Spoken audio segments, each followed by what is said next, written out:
What's going on, everybody? C4 here, and welcome back to the Madden 20 Ratings Prediction Series, where today we're taking a look at the Jacksonville Jaguars. If you don't know the order that we're going in order of the 2019 NFL Draft, so the teams that kind of sucked your fan bases, you get your videos out a little bit sooner.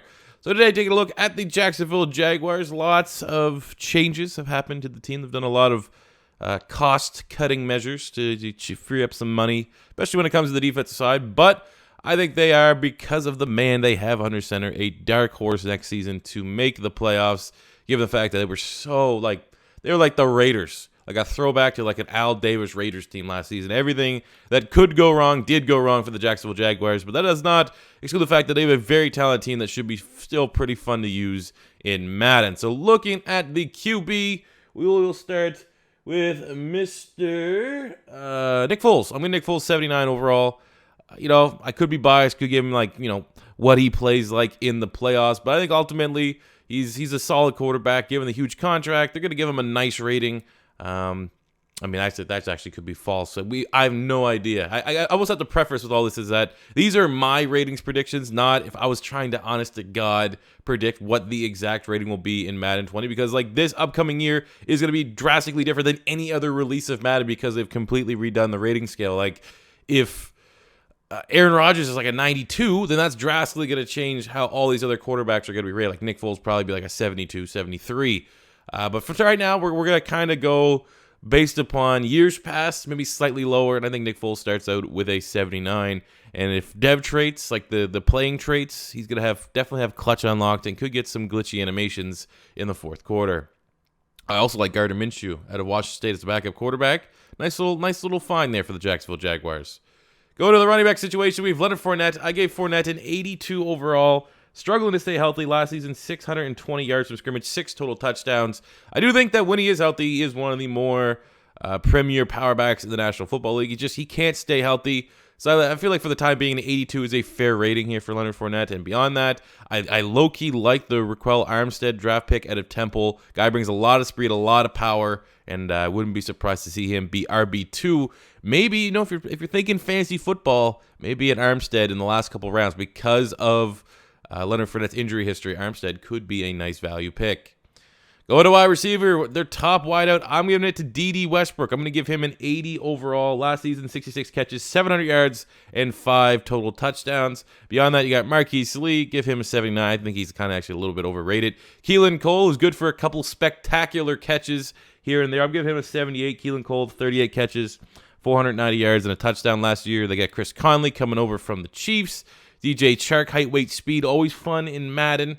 So, from a Madden standpoint, they have a lot of speed, a lot of great athletes in their wide receiver course. So, that's pretty decent. At tight end, this is still kind of a shit show for the Jags. We have Swaim 74, Shaughnessy 72. I think Josh Oliver is the best of the bunch and wouldn't be surprised to see him emerge as the starter sooner than later for the Jacksonville Jaguars. I'm giving him a 70, maybe a quick dev, somewhere in that territory. Offensive line, we'll give Cam Robinson a 74, Andrew Norwell 84, Brandon Linder 86, AJ Cann 75, and Jawaan Taylor, the surprise pick that slipped from the first round into the second round. Very similarly to Cam Robinson a couple years ago, who also fell to the Jags. I'll give Jawaan Taylor a 76. Jumping to the defensive side of things, we have Calais Campbell, who I'm going to give a 92 overall, 10.5 sacks, 20 tackles for loss last season for Campbell. Beast. Absolute beast. Big-time baller. Ageless wonder, can do everything on the defensive line. Great leader. I thought personally he should have been Defensive Player of the Year 2 years ago, but I went to Aaron Donald, and you can't really bitch and complain about Aaron Donald getting an award that he's also kind of deserved. But Calais Campbell still is a very good player for that Jags defense. On the opposing side, you have Yannick Ngakoue. I gave him an 84, 9.5 sacks, 13 TFLs last year. Maybe you could say a little bit disappointing given his trajectory. Thought maybe last season, was going to be like the big breakout year for him to be one of the best young edge rushers in the National Football League. Right now, he's still like a very good young edge rusher, but maybe a little bit more stability just for that Jaguars team in general. Ngakoue will have a big year ahead. Inside, we have Marcel Darius, give him a 78. Taven Bryan, 77. Avery Jones, 76. Left outside linebacker, Josh Allen. I've been on that Josh Allen hype train since I saw him dominate my Florida Gators when Kentucky was like able to beat Florida for the first time in like 30 years. I was literally shocked by how good Josh Allen was. So I'm going to give him a 79 overall. While I do not think it's an exact scheme fit, like I still think he'd be better suited going to a 3-4 team. I think the Jags defense will be flexible. They'll use him all over the place and try to maximize the potential. So I'm giving him a 79. I think he's going to get one of the better rookie ratings in the upcoming class. Inside, we have Myles Jack, who I'm going to give an 84 overall. Last season, Myles Jack, 107 tackles, 2.5 sacks. Great sideline to sideline style linebacker. I think his rating will always be higher in Madden than what you think it should be in real life, just because the athletic traits will help boost his stats up a little bit. They got Jake Ryan coming over from the Packers. He's a solid linebacker, and maybe the most surprising pick of the draft is Quinnen Williams, brother at Murray State. We'll give him a 68. I'm interested to see just what is going on with this guy. I might actually try to tune into a couple Jags preseason games to see if the hype is worthy, I guess. And then right outside linebacker, we have Telvin Smith, who, I don't know if he's going to return just later or, as far as right now, he doesn't want to play football next season, but he's still a member of the Jags. I'm giving him an 86. That is a big loss for the Jacksonville Jaguars. Telvin Smith, 134 tackles last season, 2 interceptions, 4 tackles for loss. He's really good, and hopefully he comes back. As a newfound Jags fan, because they brought in Nick Foles, I was very disappointed to hear about this, but at least in Madden, you'll be able to play with him, and he's really good, especially if you are a user.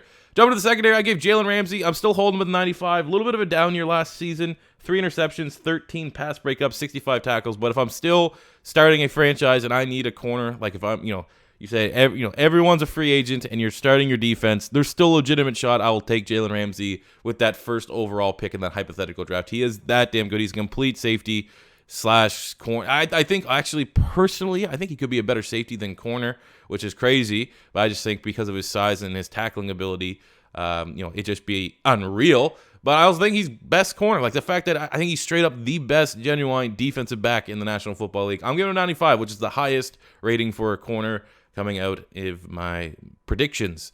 AJ Boye also had a little bit of a down year. I'm going to knock his rating down to an 86 overall last season. An interception, 8 pass breakups, 54 tackles. He's still pretty damn good. I'm just going to chalk it up to a down year, and everything on the Jags was pretty disappointing, and he'll be able to bounce back.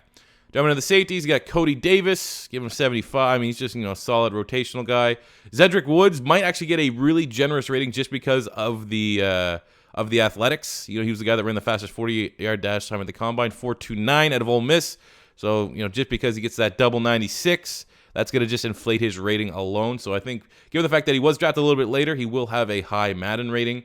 Strong safety, Ronnie Harrison. Give him a 75. Decent introductory year I was really, really surprised how far he slipped in the draft last season. Now he's going to have to step up and hopefully take over for Tashawn Gibson. Kicker Josh Lambo, actually one of the better kickers. I'm pretty sure they picked him up the trash heap from the Chargers, and he came in, made 19 of 21 kicks, which is almost 91% of his kicks. We'll give him an 82, one of the better kickers, I think, in Madden next year, and they have Logan Cooke with a 76. So there you go, guys. Those are my Madden 20 ratings predictions for the Jacksonville Jaguars. If you agree or disagree with these ratings, let me know in the comment section below. If it's your first time stopping by, don't be afraid to hit that subscribe button. And until next time, it's C4 saying peace out.